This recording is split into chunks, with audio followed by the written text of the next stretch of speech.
Back to our breaking news and the new threat today from President Trump against Delcy Rodriguez, Venezuela's interim leader.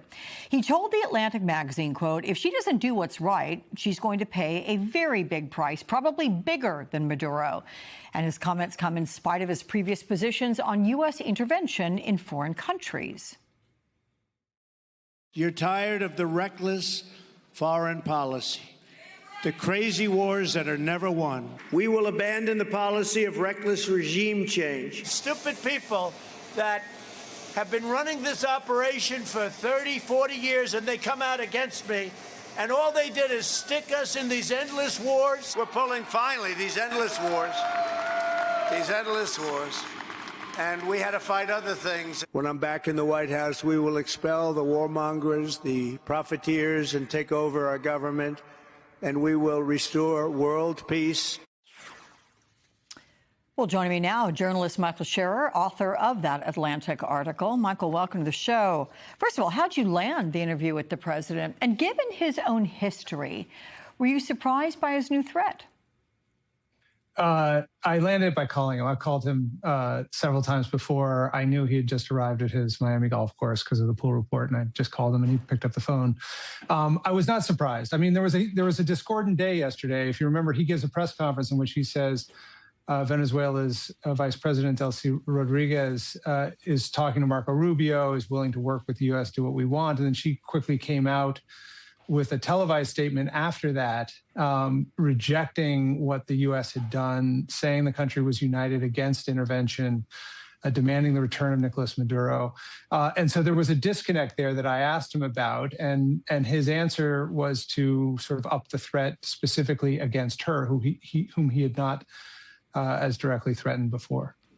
So did you at all ask him, or did he comment on the reason he's had to pivot from everything he has said before, as evidenced by what we played leading into you? Oh, about regime change. Yeah. So that was another interesting part of that conversation. I asked him, I mean, I lived through reporting on the Iraq War and the invasion in the early 2000s. I reported on Trump's 2016 campaign, which was explicitly against regime change, against endless wars, against nation building. And I said, look, there's some parallels here. What do you think? What's the difference between Iraq and Venezuela? He said, you'd have to ask President Bush about that. That wasn't my conflict. And then he pretty forcefully embraced the idea of rebuilding Venezuela or regime change. I think it's important to say this isn't the same situation, at least right now. I mean, it could deteriorate. When he talks about rebuilding, he's talking about getting American oil interests to invest in rebuilding the infrastructure now. But we don't know how this ends. We don't know what private conversations are going on with the Venezuelan government right now. We don't know if, the second wave attack that the president has talked about being possible, which was implicit in his comments about the vice president, is going to take place, and what it will take to basically do what the president said he wanted to do yesterday, which was run Venezuela remotely. So do you get the sense the idea is to bully Rodriguez into compliance with the Trump agenda? I mean, he said that she could potentially suffer a worse fate than Maduro, which may reference or imply the second wave that he said would be robust if it were to happen. Yeah, I mean, it's important to note that there's no criminal indictment against her. The rationale for taking Maduro and his wife out of the country was that there was a criminal indictment. They're going to face justice in New York City. He doesn't have that rationale, at least right now, for her. I think it is an explicit threat. I think there is sort of a negotiation going on here. Trump is one who, is very forceful in these negotiations, can back down. But it's also true that Marco Rubio, the Secretary of State, yesterday kept repeating the idea that, don't play games with the president. When he says something, he means it. I mean, there are a lot of implicit threats in all of this. And I think the administration's bet was those threats will get the Venezuelan government to the negotiating table in a way that Maduro was not able to do. I mean, the vice president said she's willing to talk to the U.S. Maduro had said he was willing to talk to the U.S., but obviously they couldn't come to an agreement. So yeah, we're in this middle space right now, and I don't think, I mean, at least from my reporting and other reporting I've seen, we know how it's going to end.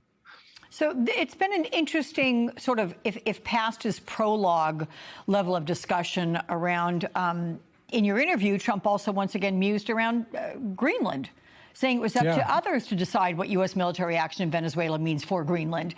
He said, quote, he was very generous to me, Marco, yesterday. You know, I wasn't referring to Greenland at that time, but we do need Greenland. Absolutely. We need it for defense. What was he referring to here? And who's he saying would decide on military action? Isn't that the president's decision?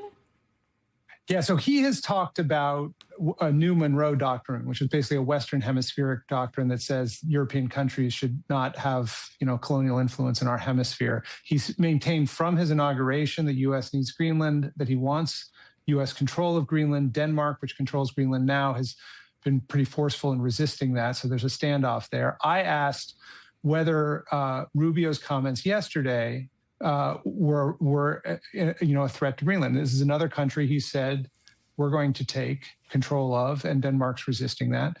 I said, what should the Danish people take away from that? His answer was they can take whatever they want to take from that. He didn't want to explicitly connect the two countries, but I think there is concern here. I mean, if the president is showing that basically he's willing to use his military and targeted strikes to take control of countries that he thinks are in America's interest in the hemisphere, Greenland is right there on the list of countries that he's explicitly talking about doing that in. So from what you got in this interview, Michael, do you have a sense of what's next? What do you think might be the next thing that Trump focuses on? Well, I think what's next is we don't know. I mean, what happened on Saturday morning in Venezuela has not been resolved. The U.S. is not presently running Venezuela, as the president suggested yesterday afternoon. So what's next depends on what the Venezuelans do and how the U.S. plays this. I think this is very much a live situation. Rubio has talked about increasing pressure on Cuba. Obviously, there's interest in the administration for a change of government in Cuba. I don't know that that would be a military effort, but that's definitely on the table. And the Greenland question is open. I think there's many people I've talked to in the Trump administration who made very clear that within this term, Trump and his advisors want some resolution in Greenland. There's ways of negotiating your way out of that. It doesn't mean there's going to be an invasion of Greenland, but that's definitely not off the table at the moment. Okay. Michael Scherer, it was a great article. Thank you so much for joining us.